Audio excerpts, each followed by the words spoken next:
All right, Abby. Hey, Hey, was it my link that worked or was it the one that was on there from before? the one you sent me was the 7 o'clock at night link. Okay, that's tomorrow night. Well, you would have been a bit early for that. See? One thing I wanted to say right off the bat to some of you who were at the event yesterday with the New Start, the Monday event.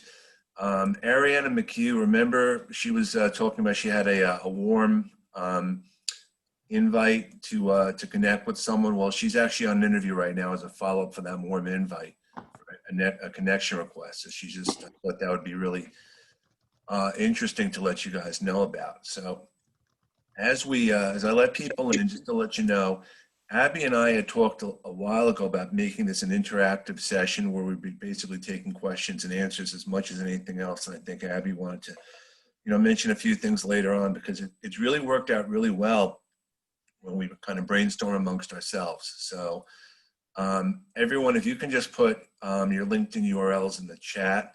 One of the things which I do every week is I tag everyone who's actually coming to the meeting, and it's a good opportunity for us to all network too.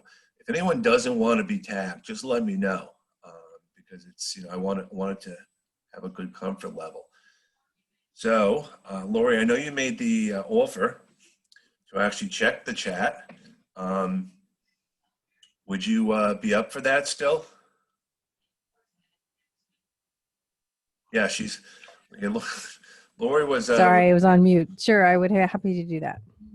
Lori was our presenter last week, and it went really, really well. Got a lot of great feedback.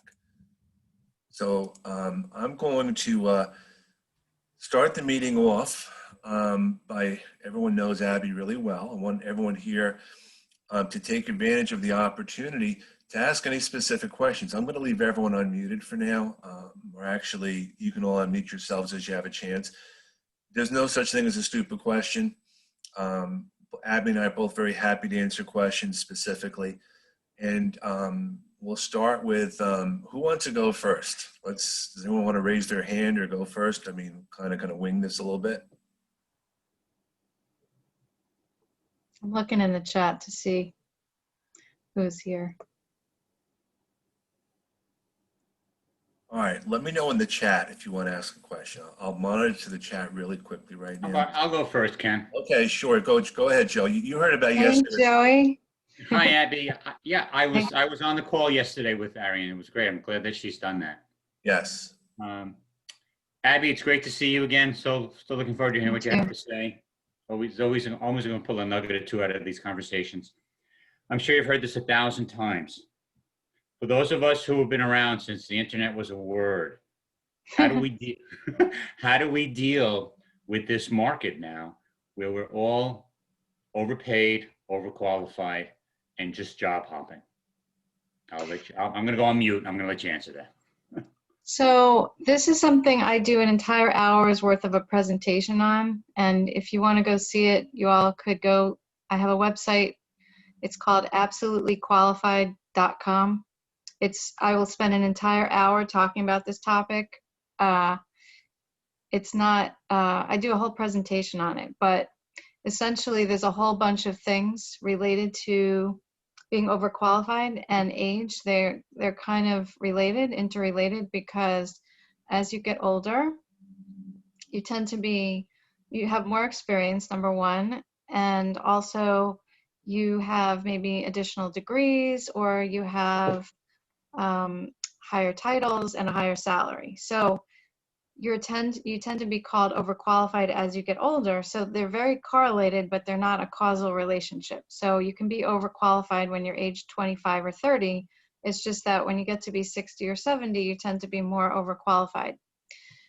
And the thing that you absolutely have to do when you're talking to an employer is to persuade them that you're not planning on leaving anytime soon, because the problem with overqualified people is that they worry that you're not going to stay very long. That is the issue. So you have to be able to persuade them that you are not going to leave for any reason. And there are many reasons that you could leave, which is why I have a whole presentation on this that talk about all the different reasons that you could leave and why, how to deal with all of those. But But even it's in this, really it's all about the persuading somebody as to absolutely why you are interested in. So it's basically, I tell people to say, I'm not overqualified, I'm absolutely qualified, and here's why.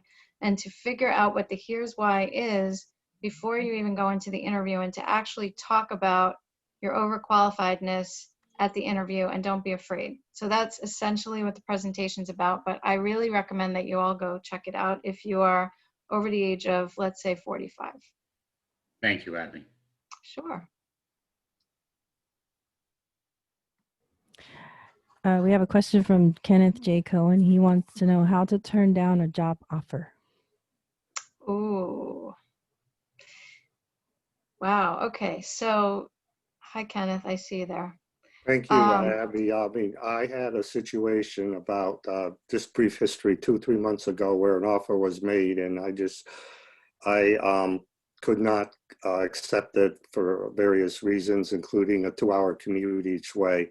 Okay. And I'm just looking for really the best practices, because I had everybody from the firm, including the CEO, trying to force me into accepting something which I didn't feel totally comfortable with. So looking for best practices. Thank you. Well, I think that being honest is the best way to do it. I wouldn't tell them you didn't feel, like, let's say you hated someone. I wouldn't tell them that. But like telling them that you just decided that the commute was too long, it's perfectly a good reason to decline an offer. I mean, really any reason to decline an offer is okay. The best thing to do is to try to make, you don't want to make them hate you at the end of the day. You want to make sure that they like you. So you wouldn't want to say you guys are all ugly and so that's why I'm declining the offer. But otherwise, you should be fine. Practically anything you say is probably fine.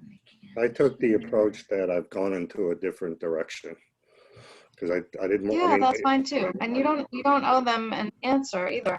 You just want to be nice, and you want to make sure that, and I mean, if it's something where you might actually want to work for them again because you like the company, and if they would let you work from home, or if there's some reason why you'd want to work for them ever, then you want to leave the door open. You want to say, this position just isn't the right one for me. I'm going to take another job. But I really do love the company, and I love this, and I like this and this and this. You always want to leave them happy with you. And that's the same thing with rejection letters too. When you get a rejection letter, you guys, it's a nice thing to do to write to the company and say, I really appreciate you letting me know that I didn't get the job. I want you to know that I'm very disappointed, and that if for some reason something doesn't go well with your candidate, I'm very open to bringing the conversation back up. So nobody ever does that. So that's why that would stand out from the crowd. I've actually have done that, and what I do is I send them a LinkedIn invitation thanking them for the offer. I'm not offer, but thanking them for giving me information about the company. Obviously, they didn't give me an offer, but I said I'd like to keep in touch with you with the future, and most of them accepted, and a few of them even said thank you, and have indicated back to me that most people don't do this. No, nobody does it. Literally nobody does it. I mean, one in like 1,000 will do it. So it's definitely standing out. Abby, I have a question about the gentleman Sure. that asked, said that he didn't want a job mostly because of the commute. And they really want you. Maybe they would do remote, So is anybody else having trouble hearing Faith? Okay, so it's not me. yes. So Faith, can No, you put your question, I think you just froze too. Can you put your question in the chat for us? Oh, I see, maybe you did. No, you didn't. I see a question here. I'm having trouble getting people to follow up. What's a good request for a virtual cup of coffee or follow up in terms of after you've made the connection request for like the call to action? Anything you would perhaps suggest? So they already had the virtual coffee, Ken? No, they got I'm getting people to accept my connections, but I have trouble wording my request for a virtual cup of coffee. Ah, okay, I'm looking for that question. Me. It's me, I asked it. I find that people are quick to accept my request for connection, mhm. but then I'm struggling with how to word the can we have a virtual cup of coffee, or I'm struggling with it. So when you're asking someone for virtual cup of coffee, what is the reason, or what kind of person is it? Is it someone that you know or someone that you don't know? Well, it's someone I don't know, and it's someone who is in the in a job I'd like to have, or a company that I'd like to work for, or in the industry that I'm interested in. So one of those, I Okay. would say. So what you have to think about is what's in it for them, right? So if you ask them for a virtual cup of coffee, why should they do that, right? So you have to think about it that way. And so the best thing is to try to ask people for that through your network. So if you can say, let's say you know Ken, so you could say, hey Ken, would you introduce me to so and so? And then Ken would send a nice note and introduce you, and then you could say, thank you Ken for introducing me. Hey, by the way, Marty, can we have a virtual, would you mind having a virtual cup of coffee? So at least you're not a complete stranger. This is why I always recommend that you go through alumni from your college or find some connection. Oh, it looks like you play tennis and you happen to work for Coca-Cola. Would you mind if we had a virtual cup of coffee? I think that people are really busy right now, and they're not only busy, they're probably doing two jobs. If they're still working, they're doing two jobs because their coworker got laid off. So people don't have time for a virtual cup of coffee these days as much as they might have in the past. So you really have to try hard to get someone to recommend you. Hi, this is Eva. Can I say something?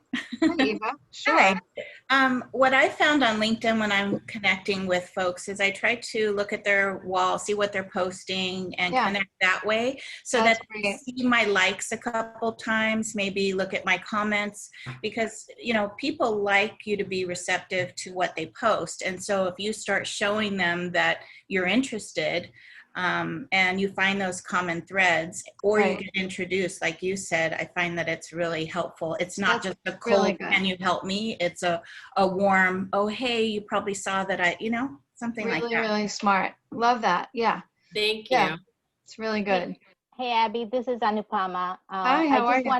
I'm very good. I wanted to just chime in because just this morning, Jim, who is on this call with me, we just connected on LinkedIn yesterday, and he asked, hey, why not have meet for about 15 minutes? And we just decided to meet, and we met and connected. So it could be That's as great. simple as that.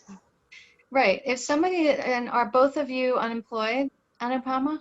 You and Jim? No, I'm not. You're not unemployed. No, I'm running my business. Oh, okay. So Well, I am. I'm looking for one. so you're self-employed. Yes. Okay. So that's really nice that you guys did that. And I think it's wonderful for people to ask for this, and it's wonderful for people to say yes. But I'm just telling you, if somebody is employed right now, it's going to be hard to get them to say yes because they're working double time and they're stressed and their family has COVID and like the election and you know what I'm saying? There's a lot of stresses. So unless you can find it, just think what's in it for them. Why on earth would they want to do this? And figure that out and tell them why they would want to do it, Barbara, so that, Can I say something else? Of course you can. Sure. I wanted to also say that in my connections on LinkedIn, I've also, found the organization within the company that I wanted to work. And I found who was the principal manager who's making the hiring decisions. And I found out who was receptive to communications and asked them who I could talk to if I'm looking for this role. And some of them give you names, which is helpful. Then I can connect directly to the principal manager, which I've and you know, some people are just going to be receptive and other people are just going to shut down, you know? Right, Barbara, don't take it personally if they say no or if they don't respond. Don't take it personally. It's nothing personal. It's that they have something else going on and they just don't have the time. That's all. But if you could try to figure out what's in it for them, then, you know what I mean? It Thank you. might make them say yes. Thank you. Okay, so Abby, can I chime in for a moment? Of course. So, Chime. so two things I'd say: you want to get a calendar program like Calendly, or something like that, and you can make it like I only need like 15 minutes of your time. So if they know there's going to be a short conversation, because you can always extend it, or you can always schedule another one. So make that initial conversation just short, so they know there's a stick to the time limit, unless obviously they're willing to go over. So that'll make it easier for people to slot that in. And one of the best questions I ever got on LinkedIn was like, how did you get started, in your business or what you love? The same thing, again, check out their page and see what their interests are. But that question, how you get started, was absolutely brilliant. And the only problem with the person who used that, their second message was a standard sales pitch. And and for me, I felt even worse about them than before, because they had opened this great conversation and then just went in, and just ignored everything I'd written to them. So Yeah. Thank you. That's Thank you really very good, much. Joel. And then the other thing, Barbara, is ask them for a 5-minute virtual coffee, because most people can spare 5 minutes. So just put a time on it, and at the end of 5 minutes, say to them, I really want to thank you so much for your time. I asked you for 5 minutes. It's been 5 minutes. So I'd be happy to keep talking, but I only asked you for 5 minutes. And they're going to keep talking. And I love what Joel said, asking people about them. So this is the informational interview. Or people love to talk about themselves. And if you can think of, I'd love to learn about your background and why you decided to go into blank. People love to talk about themselves, and if they can spare 5 minutes to do that, they will. And Pat put something really interesting in the chat. Tell them you're working on an article and value their opinion for the piece. Ask them about trends, best practices for new hires, anything like that. It's always good, especially in this day and age when we're all posting on LinkedIn. It's not like we're working for a newspaper. And say, I'd like to have your feedback for something that I'm writing. And again, people love to hear themselves speak, and they love to see themselves in print. Again, anything you can do to sell yourself. That's great. Thank you. I have to thank Pat for that, actually. Thanks, Pat. My pleasure. It works. And you can do more than one person and make an article with the 5 thought leaders in the IT, pick your industry, whatever it is, and interview a bunch of them and make it a series and put a little post of something you learned from each, and then you tag them and their company in the piece and use it to start spreading the good word. I do that as a volunteer for the Healthcare Businesswomen's Association. I volunteered to create thought leader expert video series specifically to be able to give all my friends and clients access. So if they want to meet someone at Pfizer, they can be the one to interview them, right? Or bring them in and then we interview them. So Fox and the Hen. That's great. Thank you. You're welcome. That was a great topic, by the way. So let's have another great topic.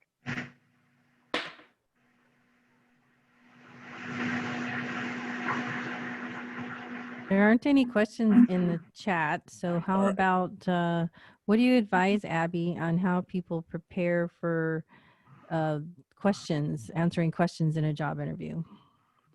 How to prepare for them? Mm-hmm. So there are two two kinds of questions. Well, there's three kinds of questions, right? So there are the HR questions, and I'm telling you that if you look online, you will find them all. They're all there. So, and there's a kind of a finite amount of HR questions. So if you just read them and come up with a good answer and practice, practice, practice, practice, practice, practice. And you know what? You really need to practice too. So, so those are the HR questions. And then there are the technical questions. And hopefully you all, whatever you do, you have the technical answers because that's your field and you've been in the field for 20 years, so you know the technical questions and the answers. So those are usually on the easy side. The questions that drive people a little crazy are usually the behavioral interview questions. These are the tell me about a time when, or give me an example when. These are the questions that typically drive people a little bit crazy and or make it difficult for you to answer. And my advice there is to just come up with a bunch of scenarios. You'll find these questions online as well. Just look up typical behavioral interview questions and then come up with the answer. But the best way to do this is to think of a bunch of scenarios or stories in your past and write them out in great detail, because the worst thing is to not have stories to tell. I have a great example of this. I haven't told this story in a while, but I remember, oh my goodness, this was about 12 years ago, and I went on an interview. I'm trying to remember. It was an interview in the hot sun. I had to leave the company because I was working that day, and I had to leave the company to go do the interview, and I did it at one of the service areas on the Jersey Turnpike or something like that. Cheesequake. No, it was at the Garden State. It was the Cheesequake, the Garden State. This is a long story because it was so old. And this woman starts asking me behavioral interview questions at the beginning. So it was like the first question was a behavioral interview. Tell me about a time when blank. And so by the third question, I was already repeating my stories because I didn't have stories prepared for the behavioral interview questions. And I almost said to her, we should probably quit because this is obviously not going very well. And I didn't say it, and I ended up getting the job offer. So I'm telling you this story because as bad as you think you are at behavioral interview questions, there's always someone who's far worse. But if you can just memorize your stories, you'll be so far ahead of everybody else. Just memorize the stories. And some stories can be used for multiple behavioral interview questions. That's why I'm saying I was repeating my stories by the third or fourth question. So just go back in your history, take your resume and look through your resume line by line and think, can I put a story around this accomplishment, this thing that I did that can remember the details. If you don't remember the details, call maybe a coworker that you used to work with and ask them to help you remember these details so that you'll have the stories in your head. You can even write them down on a piece of paper with one key word. And then just know that that's the story that you're going to plug into the behavioral interview questions. And the behavioral interview questions, there's a format usually, and everybody abbreviates it differently, but yeah, STAR and SAR or CAR or PAR, but it's basically situation, action, result. So here's the situation, here's what I did, here's the result. That's the short format. So, Is there a website where they have some of these plays as a resource, or is there anything just? I don't have a website for behavioral. Just look up behavioral interview questions. There's probably a million websites now that have it.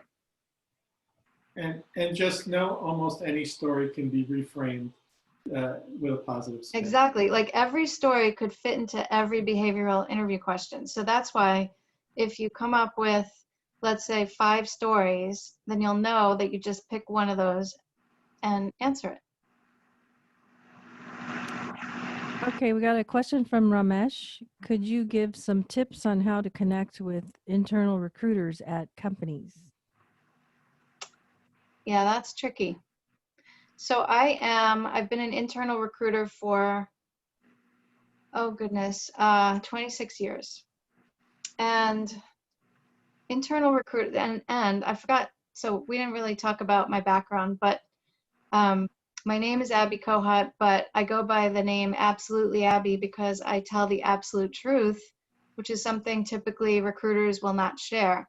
And I've been a corporate recruiter for all these 26 years.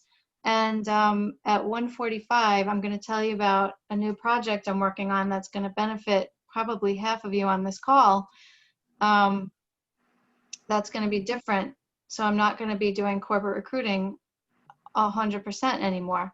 So what I could tell you is that as a corporate recruiter, I don't actually want to talk to candidates unless they fit the jobs that I have open.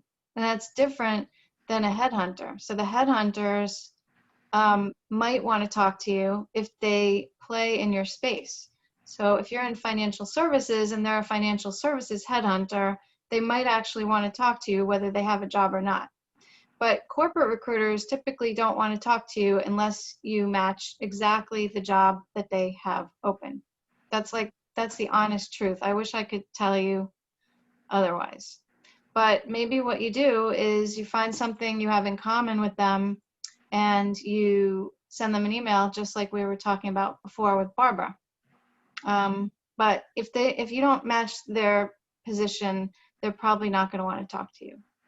So, but you can try your network. You can try connecting through your network to get someone through.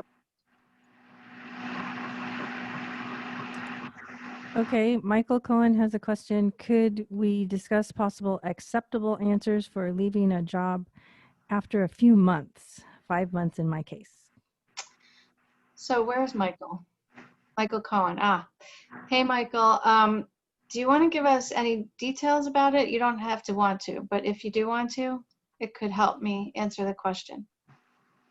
Yeah, hi. Hi, how you doing today? I'm great. Basically, I worked for a very big company. Lots of you buy stuff from them, and I won't say any more. Okay.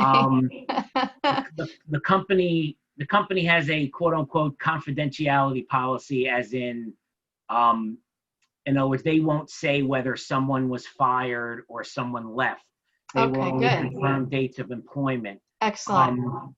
There were certain things about the job that I wasn't thrilled about, and I might have ultimately ended up leaving.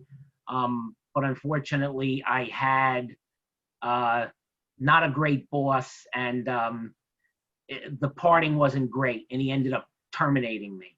But obviously, I don't want, obviously, I'm not going to admit that, and Amazon, won't say it either. But in any case, so, I mean, certain things about it are absolutely true, and I could take a lie detector test. The hours were very crazy. You know, they were changing schedules to a 4 a.m. start time. A lot of crazy stuff.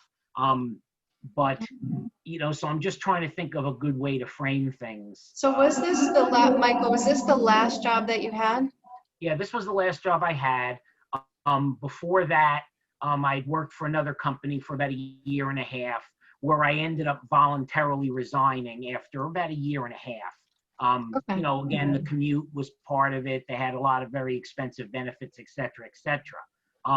What I will say, early in my career or earlier, it's not my default personality to this to happen. Earlier in my career, I had jobs which I held for a very, very, very long time. I held jobs for 7.5, 8 years. I was with another company for 11. So it's not as if I don't have any stability. It's just that the last few jobs have been a little, quote unquote, potentially unstable looking. So I'm just trying to. Are those long-term jobs on your resume? Oh, absolutely. Good. Yeah, Good. yeah. And so we want that. Right, and those jobs were ended strictly having nothing to do with me. One company I worked for almost 8 years. They relocated the job from New Jersey to North Carolina.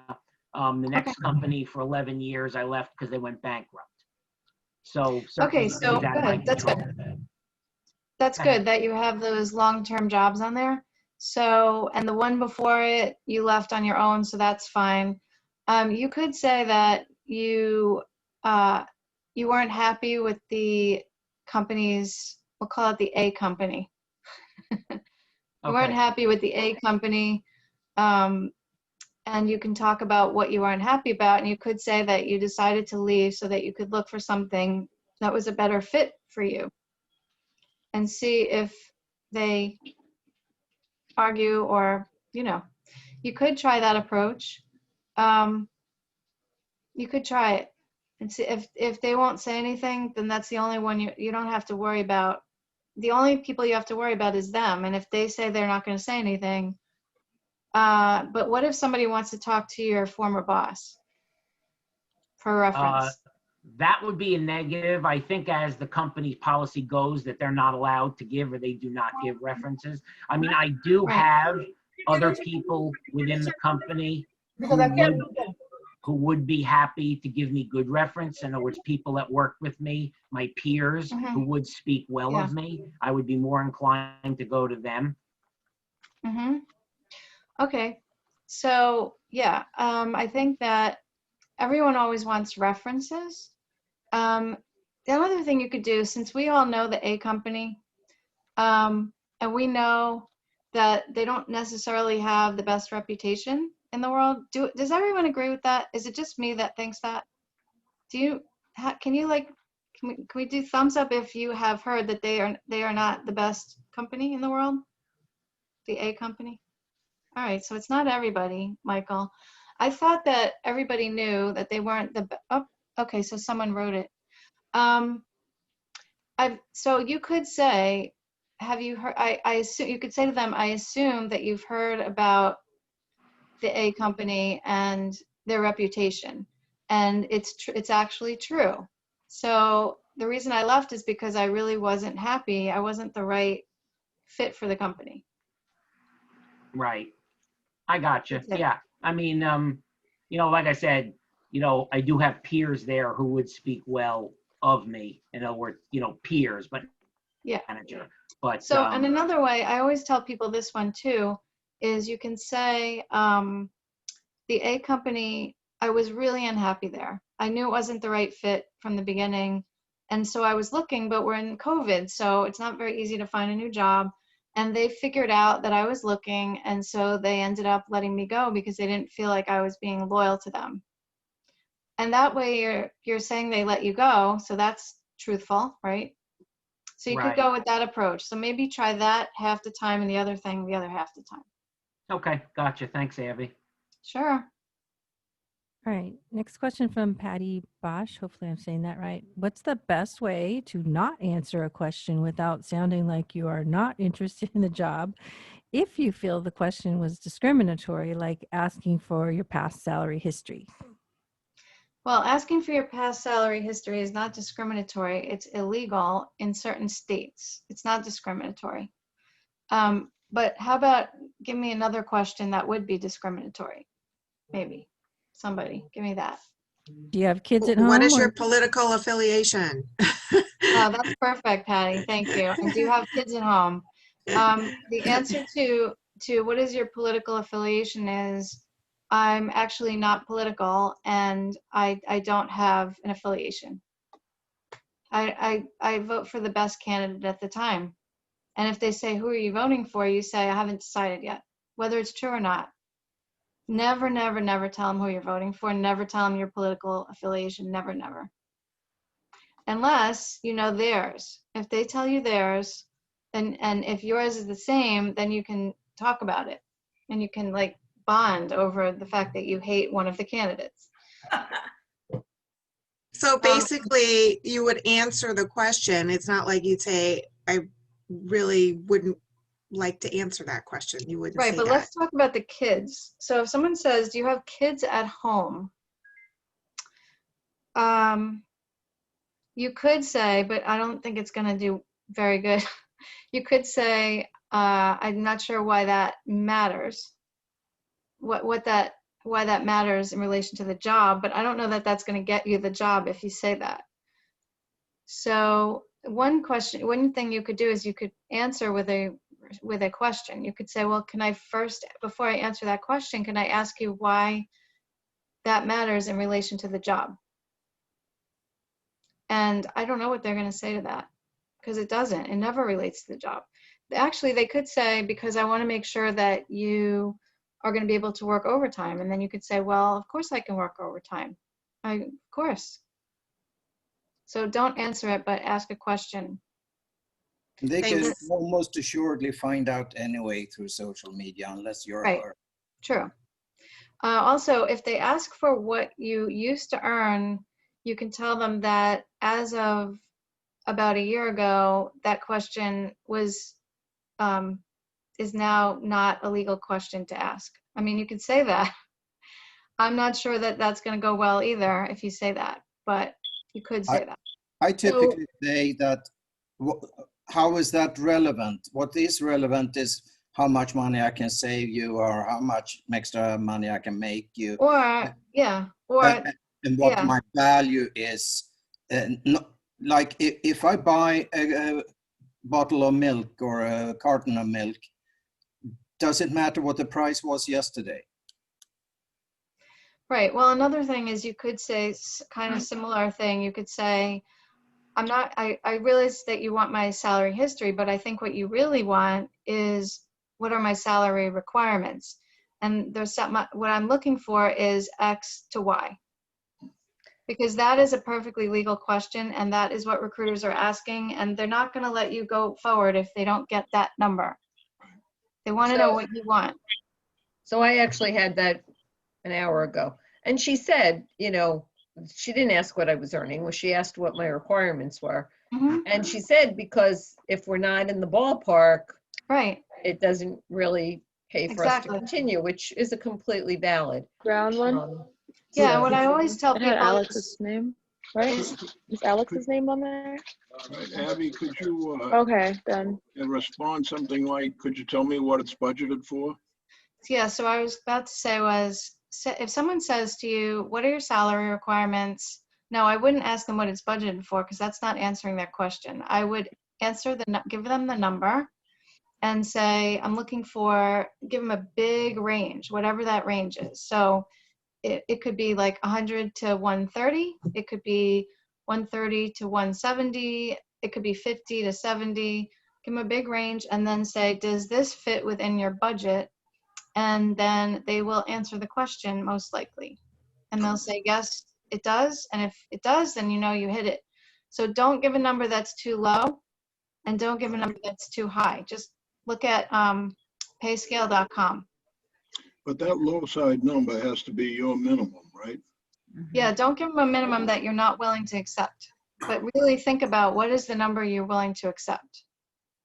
And if you don't know at the time, I mean, you could say, I don't know enough about the job to be able to give you that salary information. So maybe you can tell me a little bit more about the job. If you actually don't know, just say, I need to know a little bit more about the job. Like on a phone screen, if someone calls you, you can say that. But when people say that to me, I always try to pin them down. So I'll say, okay, I know you don't know, but would you say that you're somewhere between the range of 50 and 70,000? Or I'll give them a big range. So I just need to pin them down a little bit, because if they're so far off, it just doesn't make sense. And then if they are so far off, I'll say, well, we're going to be probably about $50,000 less than your range. Do you want to continue? And they usually say no.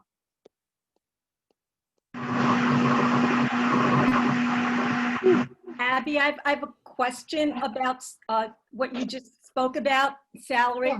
Mm-hmm. I find that, you know, this is like always like the most nerve-wracking question to answer. I know it is. And let's say, for example, you know, I'm a copywriter.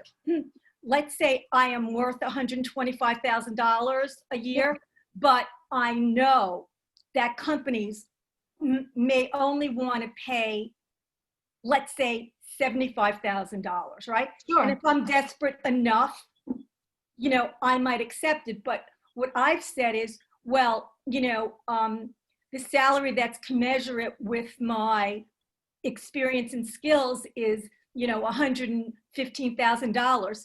but if it's a company I like, I would be flexible. I don't know if that's a good answer. I like that answer because at least you're giving us something. We need some number to work with. We need something. People that say, I don't know, I'm completely negotiable. I can't work with that because you're not completely, you're not going to accept $10 an hour. Yeah. So you got to give us something to work with. And then I really think you guys shouldn't be afraid of this conversation. This is two human beings talking about salary. And as long as you know where you want to be, they know where they want to be. And you just have to figure out if those two things can mesh. So if you have a reasonable conversation with the person, you'll figure it out. Yeah. You know? I have something else, related that I think may be helpful.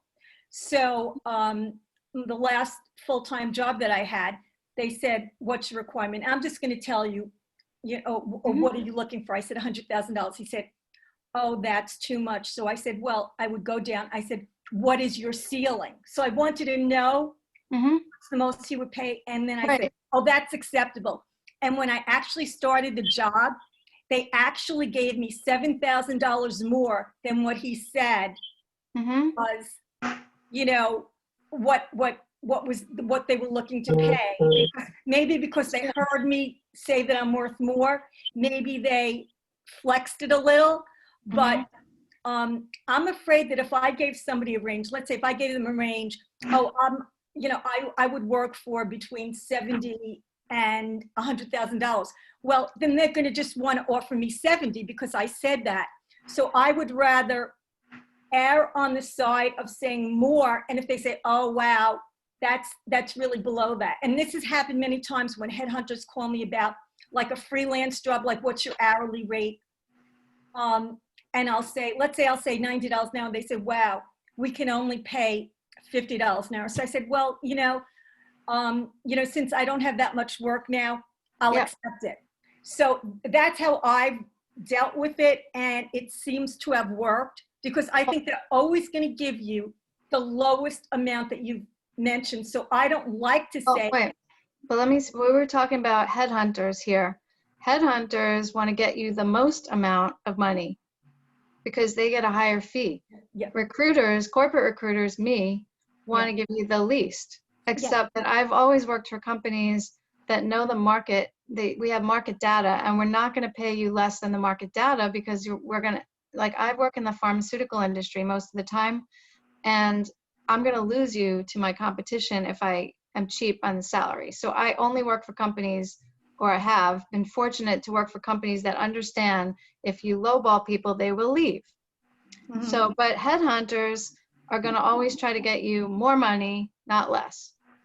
Well, in this case, these are people that are recruiting for hourly for like some big companies. Consulting. And this is what I have found. Yeah. If I say, if I would say I'll work for $45 an hour, they say, great, that's what they're paying. But if I say $65 an hour, they say that's a little high, but like, I'm going to see if I could get it up a little because sometimes they have flexibility and sometimes maybe they want to skim more of the top. Right, exactly. So I always say a little bit more than I think they're going to pay because then I can say, okay, I'll go down. But they'll never go up once you give them a lower number. Right, I know what you're saying. So you guys, I really need to tell you about something before I go. And I don't want you all to run away at the end because this is kind of important. Very big news. So Ken, can I do it? Can I tell them about it? All right. So I've been a corporate recruiter for 26 years and I have not done any headhunting at all except a little bit. Well, last week I joined a new headhunting community. And what happened is, and the reason, by the way, is that I too kind of lost my job in April with COVID. So I've been floundering around, and there are people on this call that know all about my floundering. And I've been floundering around doing all kinds of weird things since COVID-19 started.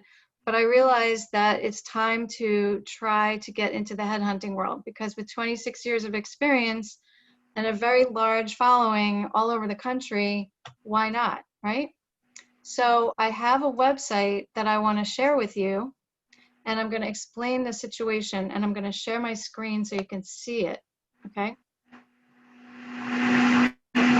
Over to, just have to get there.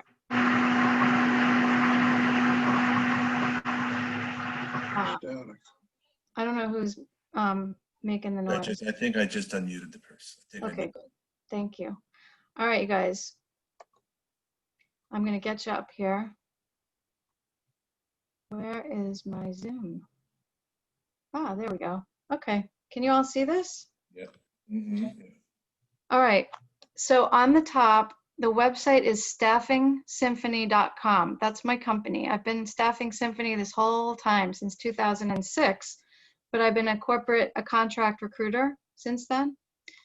The website is staffingsymphony.com. I just did a search before I got on the call for jobs in New York, and you will see there are 58 of them.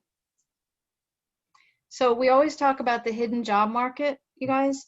This is the hidden job market. I now have access to the hidden job market for you. And what I mean by the hidden job market is this company, these headhunters are posting their jobs on their own sites, but not necessarily posting on ZipRecruiter, Indeed, and all those other places. They're mostly posting on their own sites. And now I am posting all of their jobs on my site. And I can fill any of these jobs with my candidates, AKA you.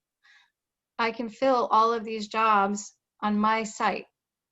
So if you go to staffingsymphony.com and do a search, there are 1,100 jobs in total. But here's the thing, there are 200 other jobs that are not listed on my site because they haven't shared them on the web. So there are 200 additional jobs that I can fill that I know about, but you don't know about. It's totally the hidden job market. It's the thing we've been trying to crack all these years. And now I am part of the hidden job market. It's awesome. So let me tell you what you really, really, really need to do. Okay, you're all excited about this? See this box, right? See this here? It says, don't see a job, submit your resume. It's also at the top. Add yourself to our candidate database. You got to put yourself in here, okay? So don't worry about if you don't see a job. It doesn't matter. There are like, I think there's about 20 to 30 new jobs going up every single day. I'm not making that up. It's like literally 20 to 30 new jobs every day. So if you add yourself into the database, that means that there are 511 recruiters that can search for your information in the database. And they're not looking at your name. So 511 people don't see your name. They see your actual details of your resume. The only person who knows your name is me because you're putting it into my site. 511 people could see your information and say to me, hey, Abby, can I see that candidate's resume? Then they would know your information and then they would call you directly. That's why you have to be in the database. I see somebody just put themselves in. Yay. Thank you, Nancy. I announced this last week and I've already got, I think I have 102 people in the database, but you know what? There's millions of people that are unemployed right now. So what I really need you guys to do, because you're big networkers, I know that because you're all on LinkedIn, you're big networkers. I really need you to share this and tell people about this site because there are people that could have jobs next week if they just put themselves in my site. Abby, what are most of the jobs one specific type? No, they're all over the place. They're all over the country. They're all over. There's tech jobs. There's everything. And remote, and people can work remotely. Yes. Oh, yes. And the remote, that cool button. Here, look at this. Can you see this? Full remote. So you don't even have to be in Seattle, and there could be a job in Seattle for you. Full remote. Isn't this cool? See, so for 26 years, I've been doing this recruiting stuff, and I've been able to help a couple of people here and there. And then as Absolutely Abby, I can tell you all kinds of great secrets, but I haven't been able to hire anybody. And now I could hire 1,000 people. What if we find a hidden job? Can it be added to this database, or how can we do that? A hidden job. Let's Where say would I find out about a job in my No. travel. It's just, Unless I can fill, so I okay. actually I have jobs to fill for my clients, and I'm going to add them in here eventually. I've just been so busy since I set this up. All those boings that you're hearing are people in this group putting themselves in the database. So yay, thank you guys. To a company, is the reason they had it hidden because it was to internals before externals, or no? I don't know what the reason is. I haven't met. So what I'm supposed to be doing is calling these 511 recruiters and saying, hi, my name is Abby, and I do this and I do this. Can I help you fill your jobs? Now, I'm not going to do that with 511 people. I'm going to do it with the people that have jobs that I feel good about. So like pharma, for example, that's my background. So I'm probably going to try to fill some pharma jobs. But you are going to go, you're going to do it, and I'm going to do it. We're going to do it together. So I'm going to try to find you something. If I see your resume in here and I can make a match, I will. And you're going to try to find yourself, and somebody eventually it's going to work. I believe. Okay, that's great. I really believe, but I just need to find millions of people. Thank you. I'm so excited. Yeah. So I'm if you paying find a for job, this, by the way, you so guys. if you find a job through this and you apply, it goes to you or to the recruiter that posted this job? No, so what it does is it goes in and it goes directly to the recruiter, but I see that it happened. So the first night that I announced it was Thursday night. I had a webinar, and I'm doing it again tonight at 7 o'clock. If you guys want to join my webinar tonight, I can put in the box how to join it. And I'm going to go through this in more detail. But after that webinar, I had 5 people apply for jobs.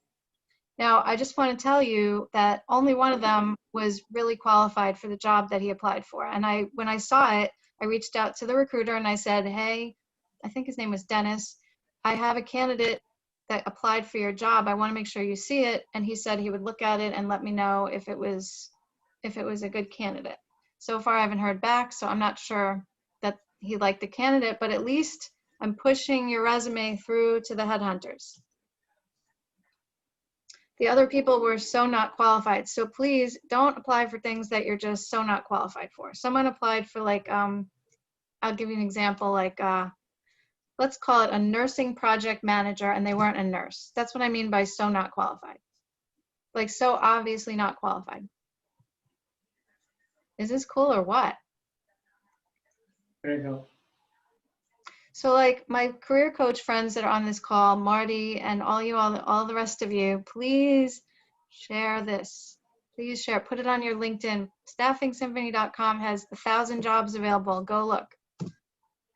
Some of them you will find on ZipRecruiter and other places, but I have a feeling most of them you will not. I have a really strong feeling. These guys are not posting on the web. Can you put up a sample of what one of the jobs is, just out of curiosity? Oh, sure. I'll show you a bunch. Here's, these were New York.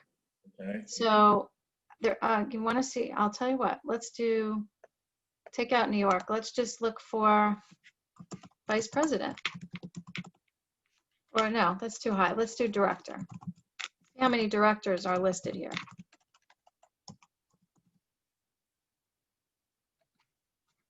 So there's a bunch of IT positions, definitely. Director of drug development, clinical director, a lot of healthcare jobs, obviously, because healthcare is growing like crazy. There's a director of sales and marketing, right? Medical director, remote available, right? Here, let's flip over a little bit. Lots of, here's an account director. That's for Joey. Here's a tech job, senior Oracle developer, director of engineering, right? You see full remote, some are no remote, full remote. Okay, those are the director levels. But if we look at manager, let's see what manager looks like. A lot of healthcare. So if you can find a way to get yourself into healthcare, I would do it as fast as possible because healthcare is going to only keep growing. I mean, with COVID, just imagine every company that has anything to do with healthcare is totally growing. assistant store director for a grocery store, e-commerce sales manager, warehouse manager, maintenance manager, project manager, molding manager, purchasing manager, tax manager, lab manager. Yeah, 398 manager jobs. Isn't this cool? Hey, Abby, I have a question for you. This is Anupama again. Sure. Hi. So I would love to share this. I think this is great. I would love to Thank share you. this with my connections. Yes, Is good. there a post that you have made that I could share? I think it will make a bigger impact that way. No, I haven't done it yet. So I don't know why I haven't done it, but I'll do it. I Cool. should have done it before today, but unfortunately I didn't. But That's a I good will. idea to have like a blurb of what it is Yes. and Yeah. to be, you know, to say you're So, excited about it, you know. so I'll tell you what, tonight I'm having my call at 7. Maybe what I'll do is I'll try to do it before my 7 o'clock call. I'm going to put in the chat the call. So the, let's see, hold on. It's www.abbyacrossamerica.com/job/register. If you just click that, then you can register for tonight's webinar, and then I'm going to talk about how to work with recruiters, and then I'm going to tell everybody about the site. So when I tell everybody about the site, you can log off if you don't want to hear more about it. But then last week on Thursday, we did a Q&A session after the call, which lasted 45 minutes. So it was like an hour, it was a 45-minute call and a 45-minute Q&A session. Great. Abby, could you put your email in the chat? I have a friend who works for a pharma consulting firm, so sure. Maybe Yeah. that's a good fit. Yeah. And So I have a list of a whole bunch of networking groups. I think yes. there's a PDF for you. Thank you. Thank you very much. Sure. Yeah, I mean, look, there's millions of people unemployed, and I only know about 94 of them, or 100 and something as of, oh, thank you, Joel. Sure. So I really, I only knew about a little over 100 people. You know what I'm saying? So, Abby, this is Dara. Are these headhunters, are they on the priority list for these companies that they're trying to hire for? I don't know. I haven't met any of them, so I don't know. Okay. I don't know. I can just tell you these are good people. So every single one of these people had an interview with the company, and we all had to get through a big screening process. They checked our references. It was like a job interview, and then we have to pay. So that's the other thing. So these are people that are serious. So this is a paid network that I invested in because I believe I can help fill some jobs. So, yep. These are good people. They seem to be really good. The people that I've met so far, it's been just a few, but they all seem to be really motivated to help people find jobs, which is really good. So the whole idea is that they probably will give you a better shot of getting the interview if you're working with one of the headhunters. You get a better shot. What do you mean by they? The company? You mean the company? No, if you're working directly with the headhunters, and If I am? No, the job seeker. If the job seeker is working with the headhunter, You get a better shot of getting an interview. yes, definitely. If they think you're qualified, but if they don't, they don't, you know. So Right. you have to make sure that you're qualified. Will they doctor up your resume to make it more of a match to the job? They will, yes, because remember, so I'm a corporate recruiter and I don't do stuff like that because I work for the company. But when it's a headhunter, the headhunter wants to make a fee, so they're going to do whatever they can to get you into the job, right? Yes, I love it. I've already put my resume out there.